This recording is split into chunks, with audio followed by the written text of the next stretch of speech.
Hello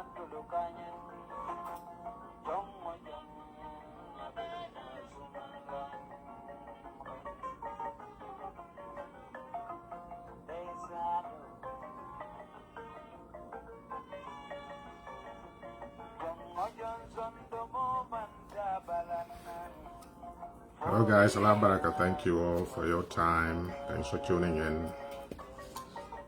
Al-Sam, Al-Dasba.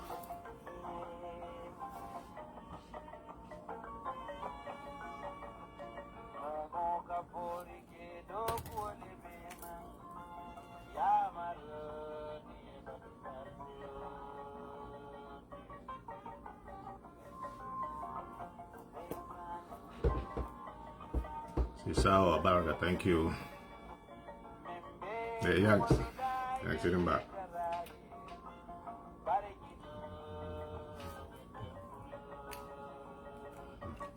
Okay, guys. Al-Sama, Al-Tinya, Al-Wula, Mogadauda, Memol Bay, Kontona, thank you for your time. And thanks for tuning in. Karun Kavalo all the time. Mo Mensoro, Menkumara, Katambala, Watolo, Mansor, Ani Kamoni, for Watola. So, Nemolia, time, Otake, Lamai, Omu, Bunyal, Bunyakumaba. Wala na mamanya na mula time of an waste. Alaikum salam, Maggot. Salam alaikum. So, Bidu, mobile number care. It's the same issue that has been dominating the airwaves. It looks like Gambia, Walam, Kukelin Kanala, Kudumuta, or Yorija. Samajulo Bajulo saying. So, Mankumata, Kualkona Janimbe, Kajakumas, Walanko. Molle near to the quarter, Molle Fata, Tilimbaliakono. If Fata, atre manyana fala ninga ofo fana mafoko kana kusiandi alala ko wolde hani ne mo niota o mutilimbali alti wo kuluro nyanta lala o mari kana meyo mo niota ni dia kono lambang hani accident kono le manslaughter e nyanta kuluro la o mari kan ba jubela la munat na o accident kala fa mari yeddo lolu nga du tamato kono way mol fa ban o kudole asab bari fonga alin but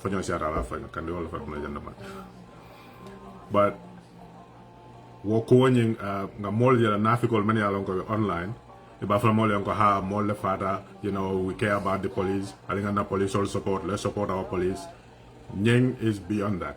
Nyin na call siara watel banko bay akum fa kum momo fo be masa kunda support la fo mantra support la mo bay sonta nyina ko menketa kuja wala ma manya na kela ando men ya ke nyanta kuluro ay mari nyol kan fo mo kelen nam fo mo jamale nyanta kuluro ay kan banko bebe d'accord wala men ka fo be mul nyaatil la wala ha ni ko be kuma do fala e man you don't care about the police or ni ko be kuma do fala e be je politique wala o sifal wala na fi ko tin ko wala because nyum ko wala not mutually exclusive wala ko nyum ko flol be mol se be ka janol men ye nyum mol fa wala me nyum mol fa muna na e fa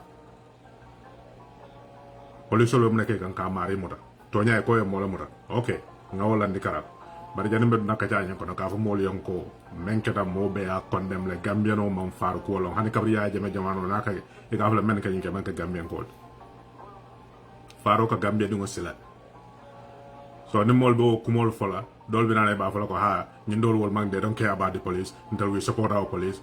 If you support the police men nyanta kala nda wolen to nyaa finti to nyaa ke so lo men yake ye kuluro le kan kuru jawo life in jail lamban death sentence lamba. I don't support the death sentence, but that's what's in our constitution because here yankuba to resoro.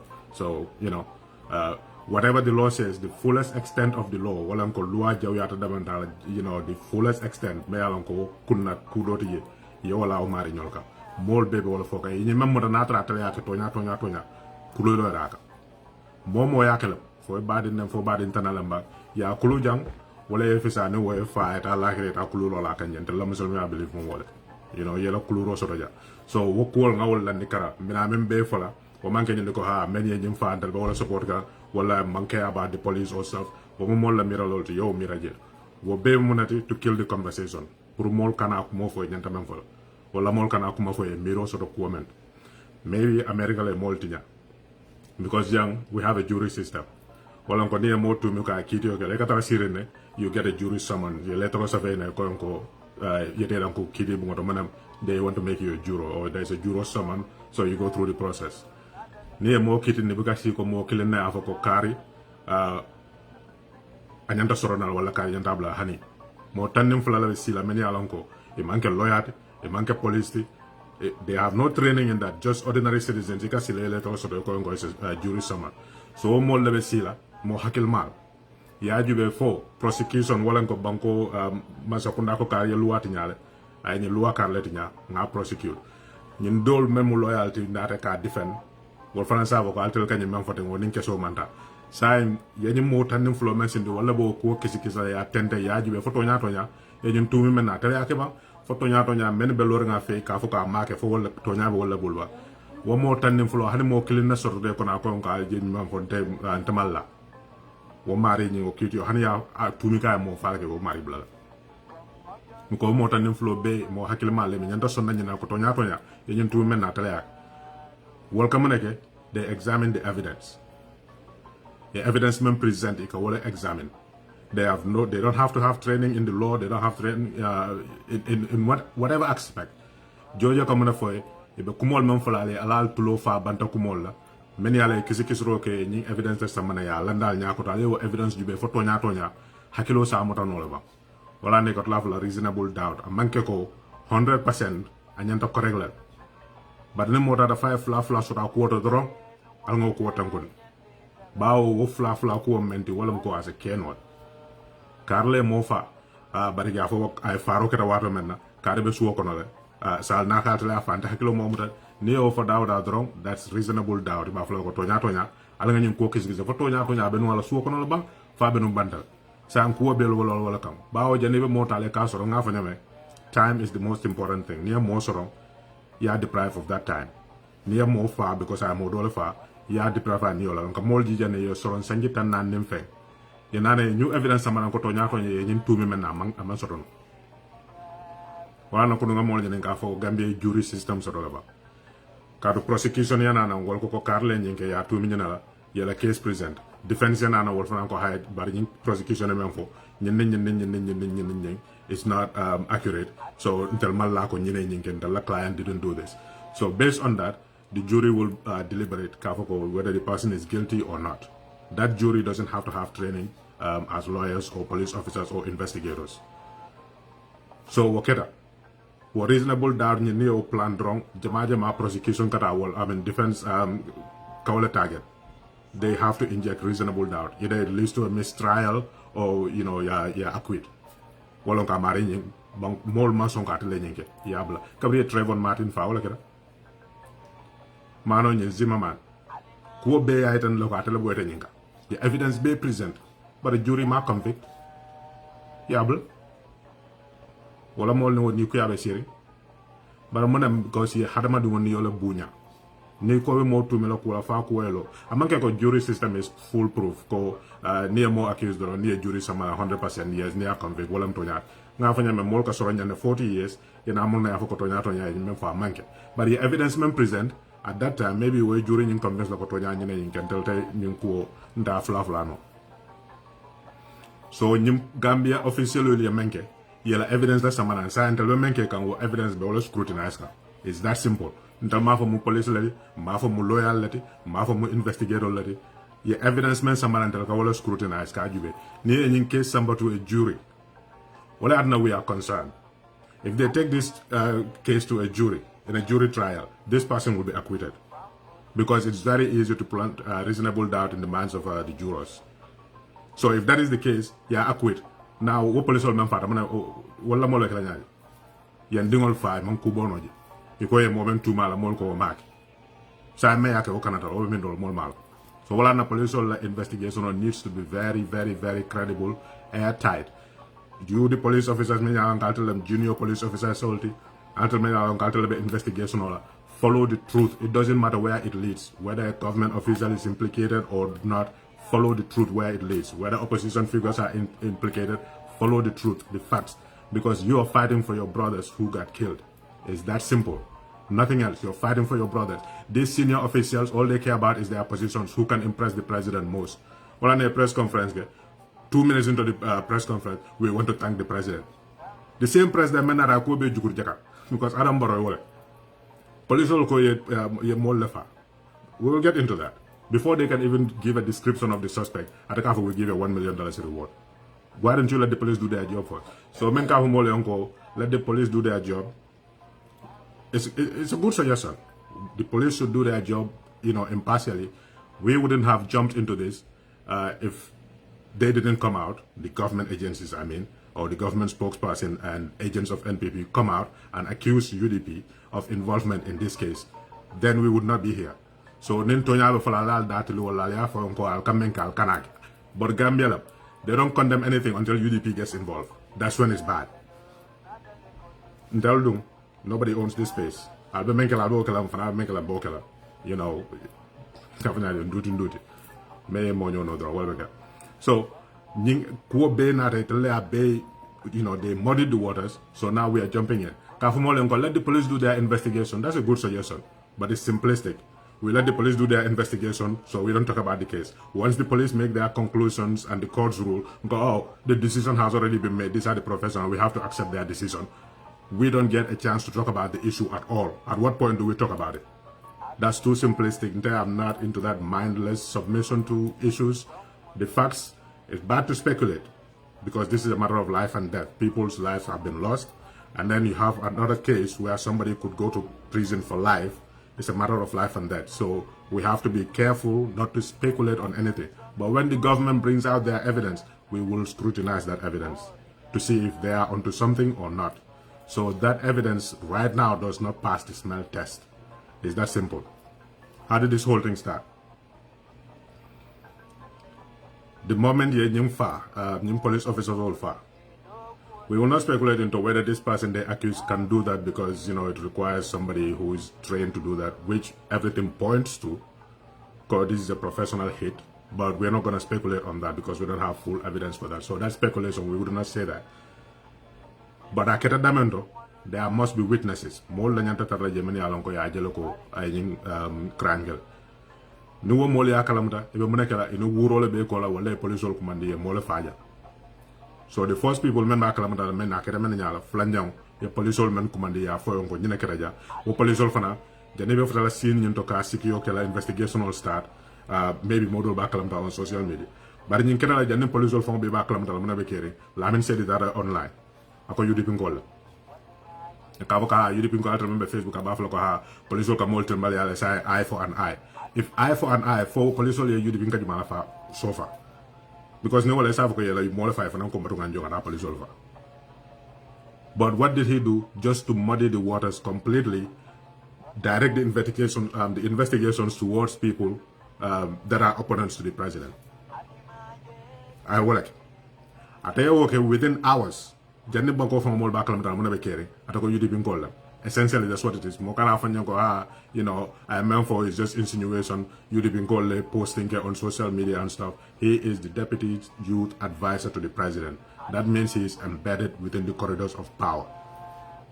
So why are they undermining the very institution that is supposed to do the job, which is the police? Why would he come out and point to suspects when nobody knew exactly what was going on? I tell you for them to instead of condemn, I don't borrow fintrana. Allow me to know an insecurity chief. I'm gonna forget to intimidate the police or to scare the police. I don't borrow well. So it about for time and the police so far they have not released any information kafoko in shooting like a racket in black carle, you more carry so bitoko waleake, a benimoto carle konombe wala ninika. Police mo kumo hana kilim bondi follow, it a kafoko mo when you mojo from a million dila. Even what you malan in the mental, police or man from Molia follow. What did he know? Munana to Finland abofa. Lamin said the member advisor akata dala what I aim for. Instead of ya condemn ko. Alfata nyum kumo al police obele do ko ibe dere janim police ba fala ko carle shooting ke wala nga suspect soto le ke jangalam ke fingolam rasta ba kunto amoto ko yolo borndika ko wala mol membe je sedol nyaaw mo sik mo la je samba wala nyene ka nim momo ya longa be lan to police ol kuman wo manke fo to ka fo ko nga million dollars bon nim momo ya je dro ibe juma la je ka juma la mo koy lamba mo finna mo janna mo sutut nambay ka juma la ni lafta $1 million for police kullo kono ko I'll be investigation maintenant filabe kolearne, but less than 24 hours, less than 10 hours in fact. What crime the police we're having difficulty trying to trace this suspect. I'm putting a bounty on their head. Hanatre wala kele sa for police inspector general of police yonko albeni menere to speed things up. Announce we will give a bounty to anybody who can come up with information leading to this the arrest of this suspect. Police will then talk kuma konfla patamanya nafot. Ada mana laje fanto dia nyuna be wal. Ha ada mbaro ñu kusifal man dia so wala na fla ko do bandi abe mol fankala pour ya ma ko. Amuna laje to dia nyuna. Mbo fala mandaji the next morning early in the next morning jani mo wafla marwo jada sankare wulta naw kum fata ba atata Peter Gomez ya aka fo ngo judi pinkol nyinke no fa do ko la Brikama area council andunga CCTV police la video kono ngaji jere kabri bita yankuba dawada na ki bu ngoto abenu jere ay jallabo dunga ko ngoto Gambia police CCTV wol fonni bita la ñi majole ni cameraman kata men kelo cool camera na inspector general deputy inspector general of police fana mo la ka fako CCTV footage investigate. Since when does Gambia have CCTV? We have 3 traffic lights in the whole country. What CCTV camera? You want to investigate? How close was this person to that? They should be able to present that. New evidence. I think in Nandro, Bao is already in your custody. Nobody can corrupt that evidence. I think in the GRTS. Like the dead bodies or something, you blow that out. But you have CCTV footage, we claim that here it is, it will be presented as evidence. You're already in custody of that, nobody can corrupt it, so it doesn't matter. Show it to the public, because it's a public interest case. Sankarena Rao Kumov, in Benundo Kola Birkama area council, we have a footage of him at the protest when the chairman of the Birkama area council showed up at the court hearing. They conveniently placed him there. So this thing is escalating. Lamin K said, one of the mouthpieces, an idiot who doesn't know anything. Who knows what the motive is before you jump and point fingers? Way over them to Baronatan and the same thing, he's saying there's a motive code, they want to scare the police. Did the police establish a motive, the professionals who are supposed to conduct this? No. Why are you giving a reward for somebody that nobody knows what he looks like, or she looks like, or they look like? Because all that information should come from the police. Saying we've secured the scene, we have come across a bullet or bullet casing, witnesses have identified Mr. X or Mr. and Mr. X or Mr. and Mrs. X or a bunch of people. They drove away in a taxi, they drove away in a private car, they drove away in a jeep, and this is what he looks like. We are seeking information from the public if they can help. That is when you give a bounty. And that is after the investigations are leading nowhere, because maybe the suspect is hiding somewhere. That's what sensible people do. But you don't just jump 6 hours after a crime is committed, you're giving a bounty, when the police have not even identified who the suspect is. So they're gradually escalating. The president comes, so that means whatever anybody says that is in line with what the president says, that's an endorsement. They are trying to scare the police. Why? Because during those days, Yankubala court hearing, Yaramusabali attack here. More comfort. Yakumolf. Yes, you know, that's unsavory. You shouldn't call for violence. The solution to violence is not violence.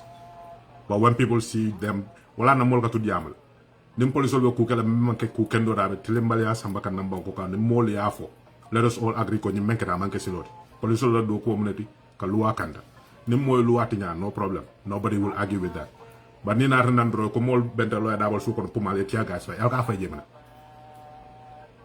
3 years journal mol boote after you give them a permit.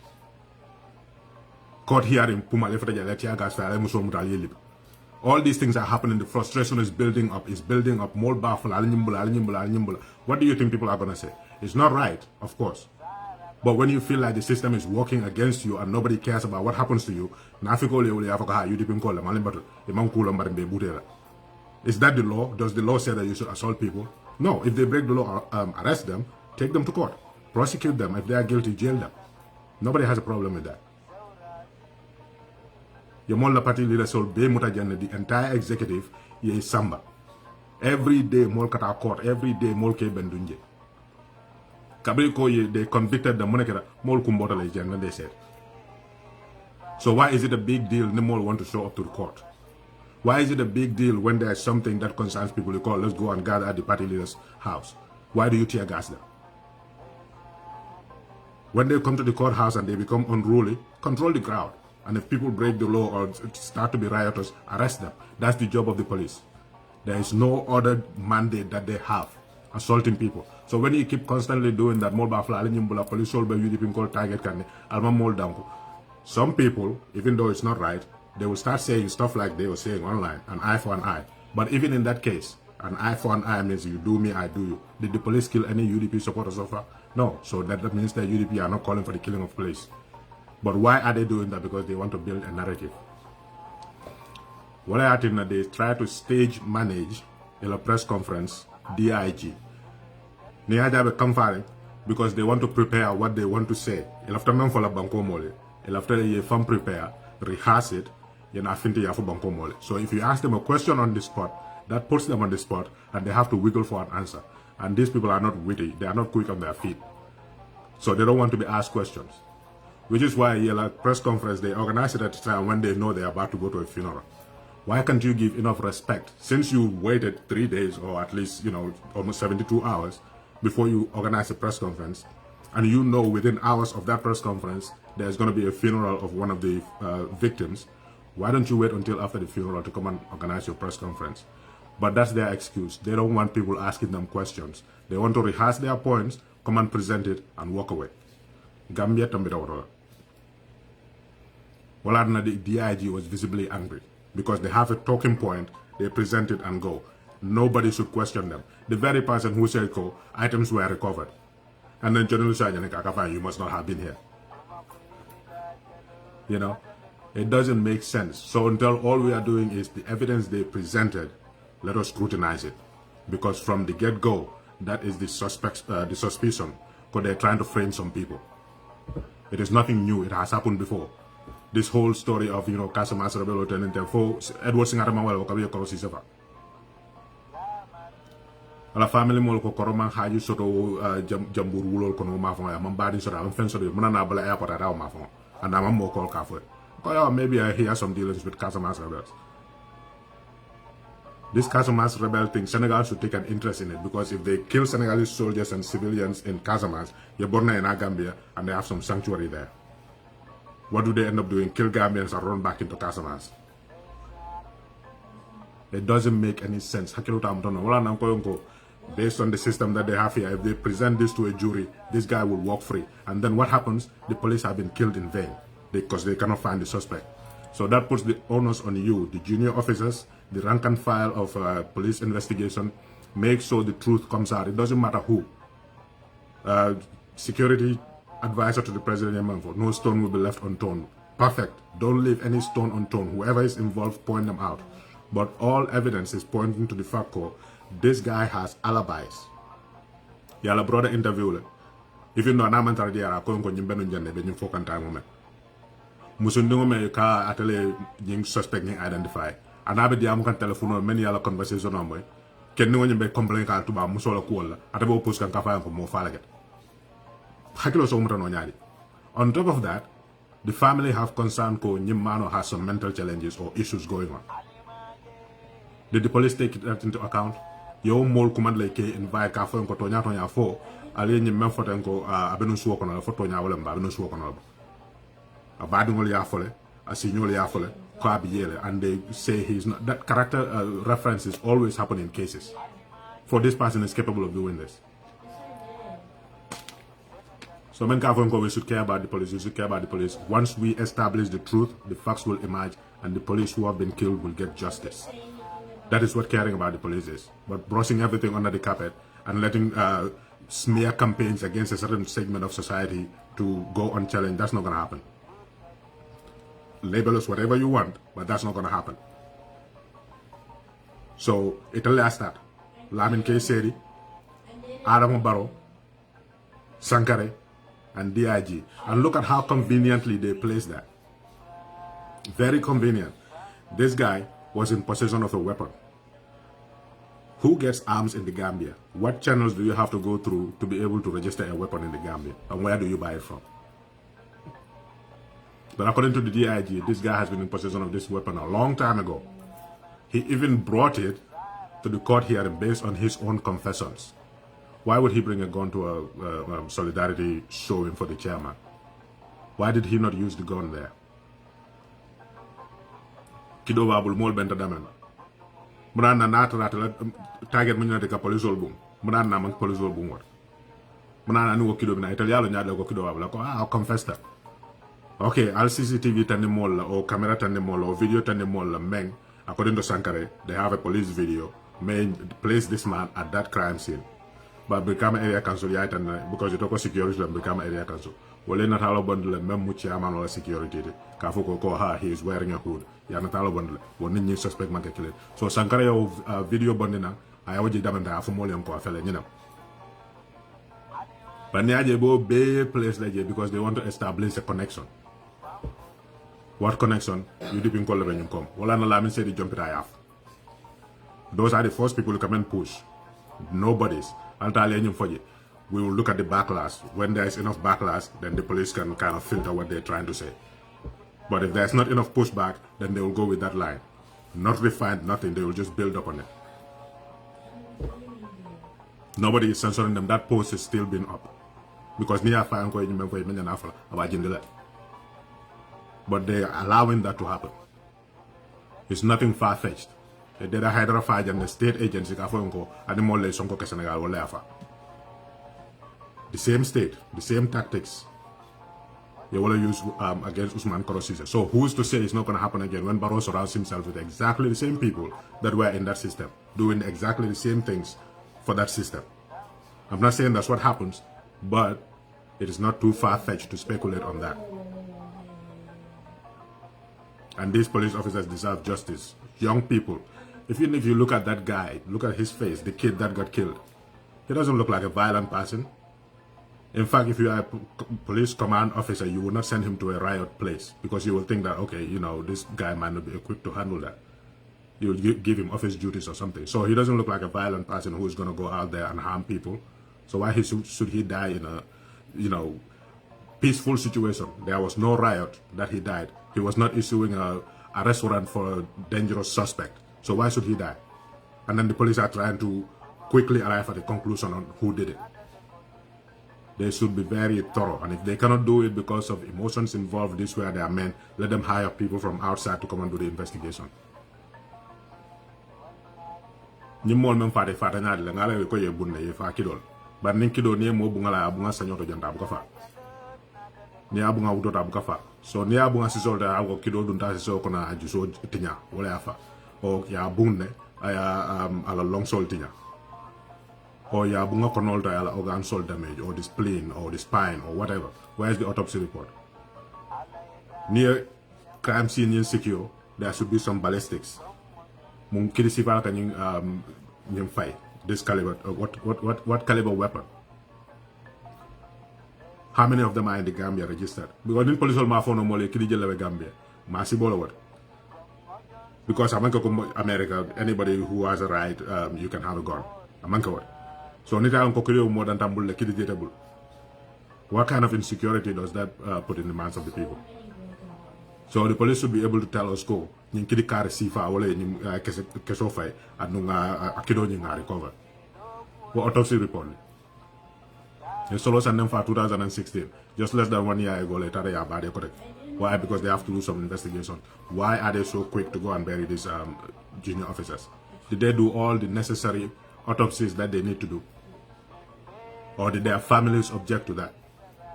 But even then, it's a state case. The families can have a say, but not entirely. The police, they need to establish facts. Because this is a national security issue. You cannot have people running around in the country with guns. Alter police didn't know. Because riot sort of alter lebitaji. Mole mol bunki dollar alter crime scene insecure. Natal bo secure ka atra me suspect is still hiding there. You have no arms. They're putting your lives at risk. Why? Because you left a president who you recognize. So that they can get the promotions. So that they can decide who goes on peacekeeping, who will give them a cut. I'll tell you have no arms. Foka pare bal nyori kan kula me alan ko the public lacks trust in you, they lack faith in you, they start detesting you. Why? Because kajalo ko ni para uniform odu. Nina moltara courthouse ni leke bute. So ni jelo reslo kan bala manda bala fale mande so la lef. Ina nebo solve siri ka vel din wala kal ni kar jul kanasi. Nyen leka mo bute ke manse. They are destroying your image while they are secure with their own security. Your job, your sole job is to enforce the law. Simple. Carry a luati nyal, nare luati nyale, come and arrest me. You take me, question me, build your case, prosecute me. Wala mi la do ko. Carry bute, carry tear gas, carry fankate. Tear gas iko use munal. Why are they so quick to use it? All I'm saying is, this falls on you more than anybody else. We cannot have criminals running in the country with guns. When you are not even armed with the most simplest of weapons. So that means you need to find exactly who did this. If this is the guy who did it, excellent job to the police for, identifying him so quickly and grabbing him. But establish a true motive of what is going on. That will lead to the necessary security sector reform. Maybe you guys need walkie-talkie so you can communicate better so that people will not be running out of the country into Casamance before they get caught. If this guy was really trying to get away, why would he confess so quickly? It doesn't make sense. So, police investigation, not to talk about it, fine, that's the right thing. But when the police present the evidence, why can we not scrutinize the evidence? Because it's a mechanism to kill the conversation. We shouldn't have anything. Let's just let the state do what it's doing. When we know the state is actually determined to undermine their opponents.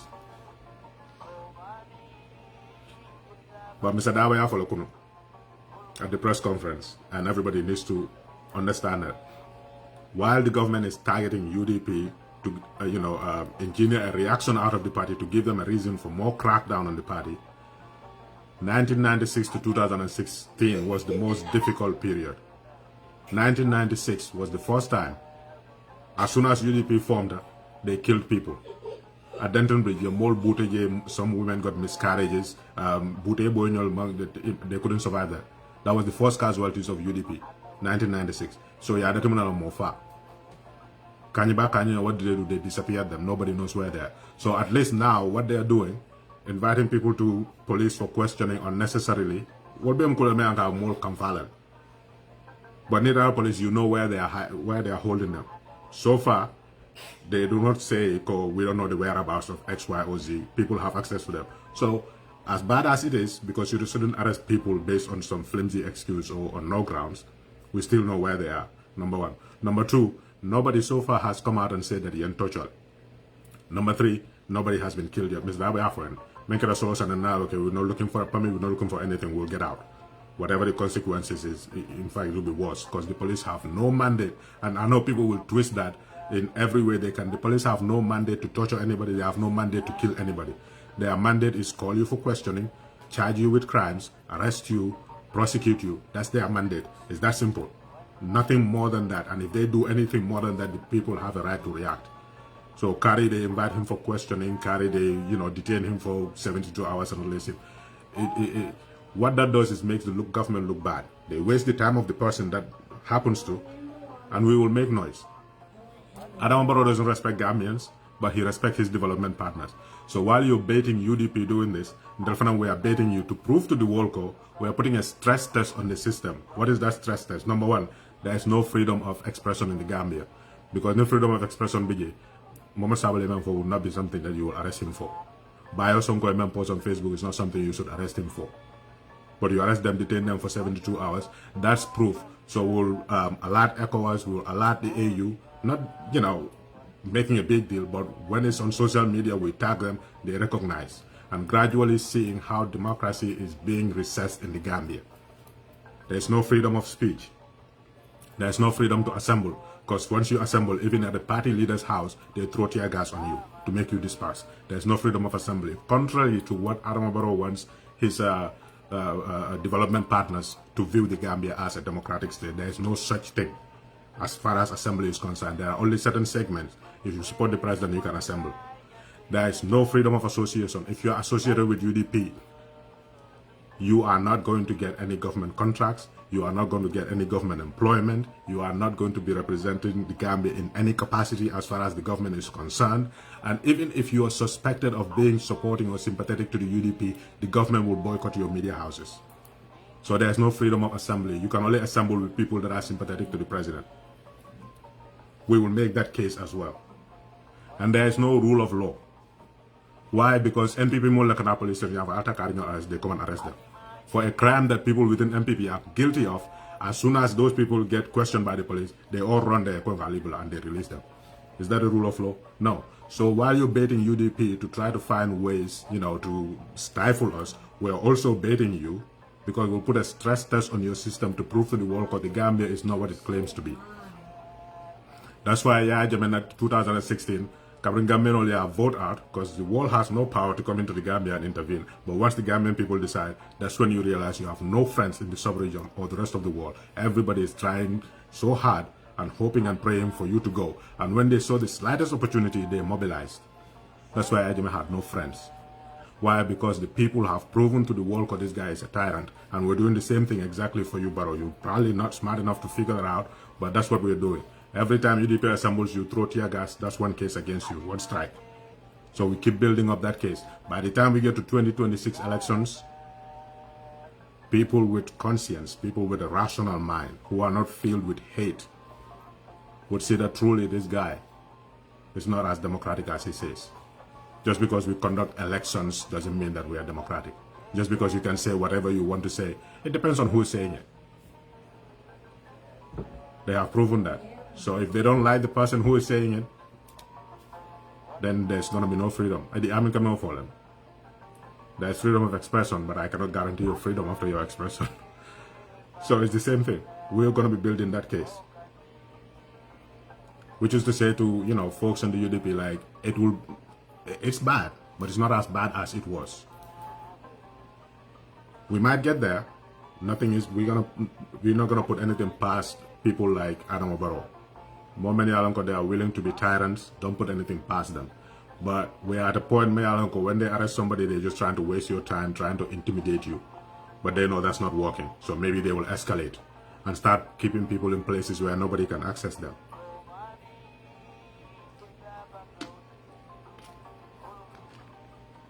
They might end up doing that. Or they might end up getting people in custody and torturing them. In fact, this whole testimony was a lawyer present when they were questioning this guy. Probably not a right for him at this point, because they're just trying to, establish facts for us. But did he demand for a lawyer? Did he ask for a lawyer? Was one present? Were witnesses present that are not affiliated to the state? So many questions. So keep bringing your evidence. We'll keep scrutinizing it. We will not speculate, although there's room for speculation. And we might, once in a while. Because you can't come So the same thing. If we know that the state can execute people like Deda Haider, they can kill people like Elo Jallo, they can kill the students and accuse the students of being the ones who are holding the guns and shot at the paramilitary force, then we will not trust the state when similar scenarios take place. We will question every evidence they present until we get to the facts. That is not the same as saying they're the ones who did this. That is just saying that your evidence doesn't add up.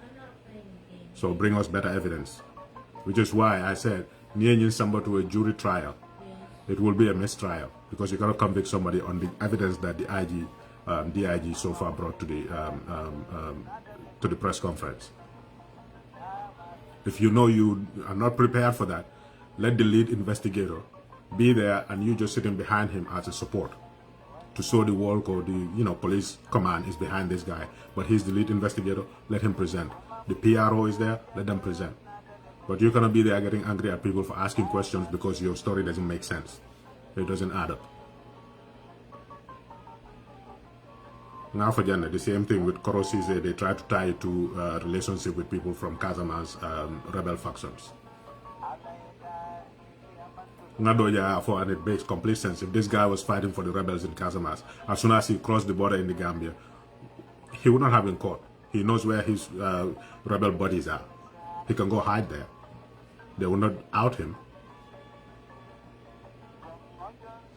So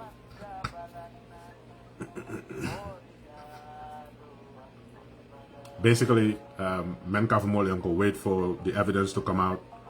The police are bringing out the evidence. This is what we did. This is what we did. We are going to question, why did you not do the other thing? Because that's relevant. Like interview the family members. So bring out your evidence and we will scrutinize this. And men Kafuka, you know, you need to care for the police. This is caring for the police. Basically, when the truth is established and the culprits are found and, you know, taken to court, then justice will be served. But you don't rush to conclusions and then bring out stories that are full of holes. You can convict this guy. It's easy. But what is on everybody's mind is he truly the culprit? Based on what the family members are saying, based on his personal biography or, you know, history, people are having doubts that he is capable of doing this thing. Maybe, you know, like nobody more become more long 100%. But as long as those doubts are there, you cannot convict this guy in a jury. That's a fact.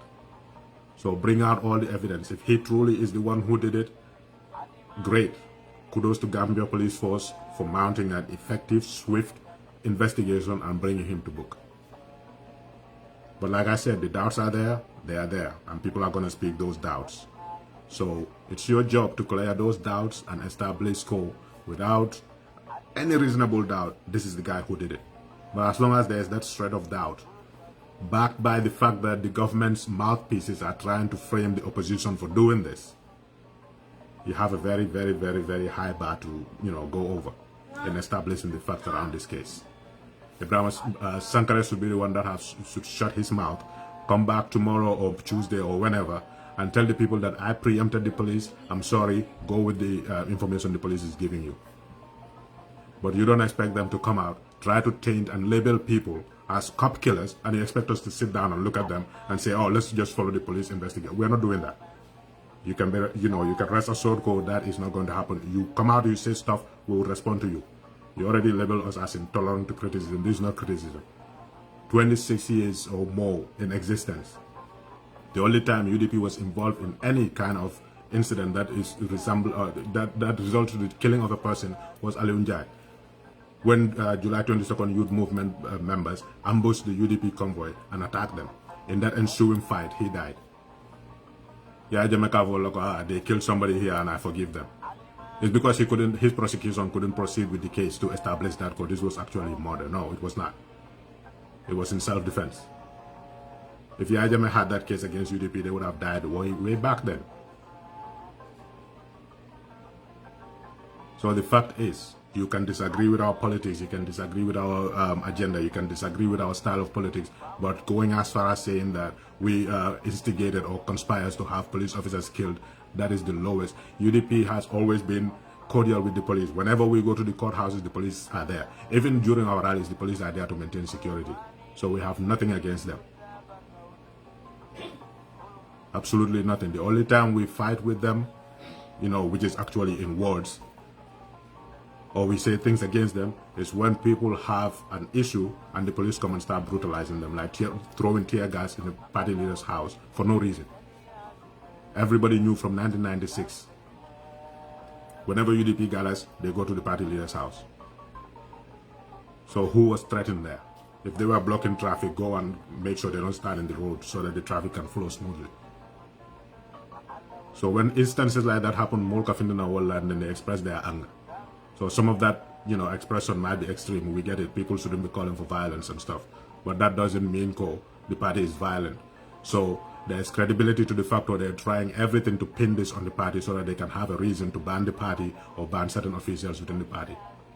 And if that is the case, we're going to talk. We respect the investigation. We respect the police to do their job. But as soon as that guy put his mouth in the issue and start making unsubstantiated, unfounded claims, he is begging or requesting for a response, and we're going to give it to him. If he doesn't quit, we're not going to quit. So the only people who can give this investigation the sanctity it needs is the government. But they put out statements, we will respond. It's that simple. So anyway, we wait for them next week. Hopefully they come back with more evidence, and then we'll scrutinize it and see where this goes. We are also for establishing the truth. Our people are in the Gambia. We cannot have people running around with guns. Nobody is safe. Nico police or Nana, you go call the police. How do they show up? Nothing. They just have their uniform on. That's it. And Gambia being Gambia, we respect the uniform. Mboka kuke. But how can you call the police because somebody broke into a house with a gun? Nico police or Nana, kill that bulfendawo. Where is the security sector reform? The same administration that is so quick at giving money to people for their funerals, at giving bounties for people to be caught who kill police officers, cannot protect their own police officers. They're not trying to say that. But everything in that country is UDP, UDP, UDP, UDP. What is wrong with the government providing? Whenever there's, you don't need to mount patrol all over the country. Find certain spots where you feel you need patrol here or you need security checkpoints. Give them a vehicle to be at the security checkpoint. But you buy multi-million-dollar Prados for National Assembly members when the police don't even have a communication gear. Simple communication gear.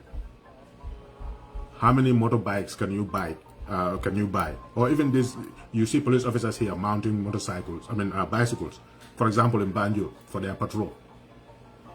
Banjul is paved, but how many police officers have motorcycles? They walk all over when they're doing their patrols.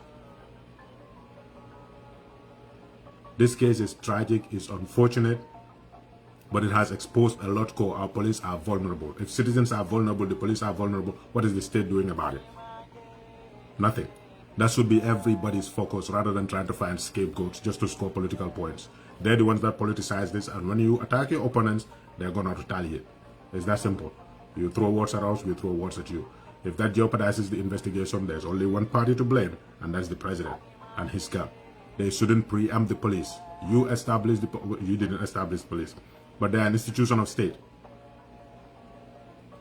They are there to work for the Gambian people. So if they are doing the investigations, why preempt them? Let them do their professional job and come and talk to the people. There's no barrier between the police and the people. That's why they have a public relations office. That's why you have a national security advisor to liaise with the public. So once the police have identified or, being aware of a crime, it's their responsibility to alert the public. Tell your goons to shut up. Tell your spokesperson that's not his job. Let the police do their job. But once you jump in there and inject it with political rhetoric, this is what happens. And it's going to keep happening.